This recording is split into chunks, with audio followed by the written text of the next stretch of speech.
सबको ओम नमो नारायण। योगीराज स्वामी ब्रह्म प्रकाश नारायण महाराज द्वारा रचित 7 ग्रंथों में से आज हम ज्ञान सागर का 27वां अध्याय कर्म योग अंग पढ़ेंगे। कर्म योग करे बिना कोई योग सिद्ध नहीं होएगा। कर्म नाम क्रिया करने का है। मन का कर्म करने से मन के दुख सुख होते हैं। शरीर से काम करोगे, शरीर के भोग होंगे। वचन से करोगे तो वचन से भोगने पड़ेंगे।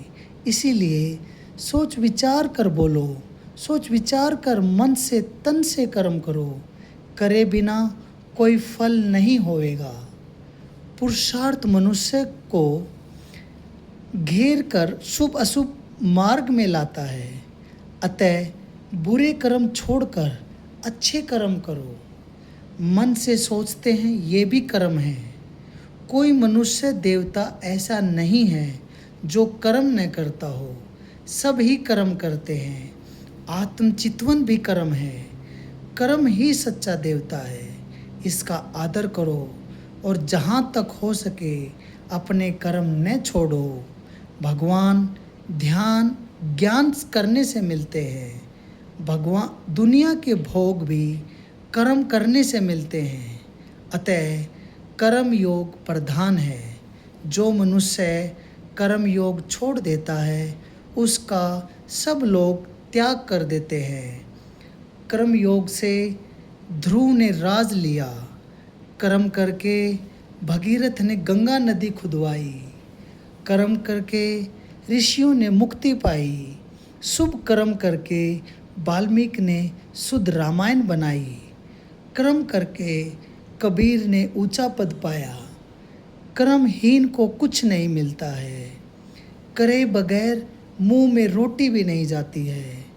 कर्म करे बिना कुछ नहीं मिलता है। उठो कर्म करो, इसी में थारा भला होगा।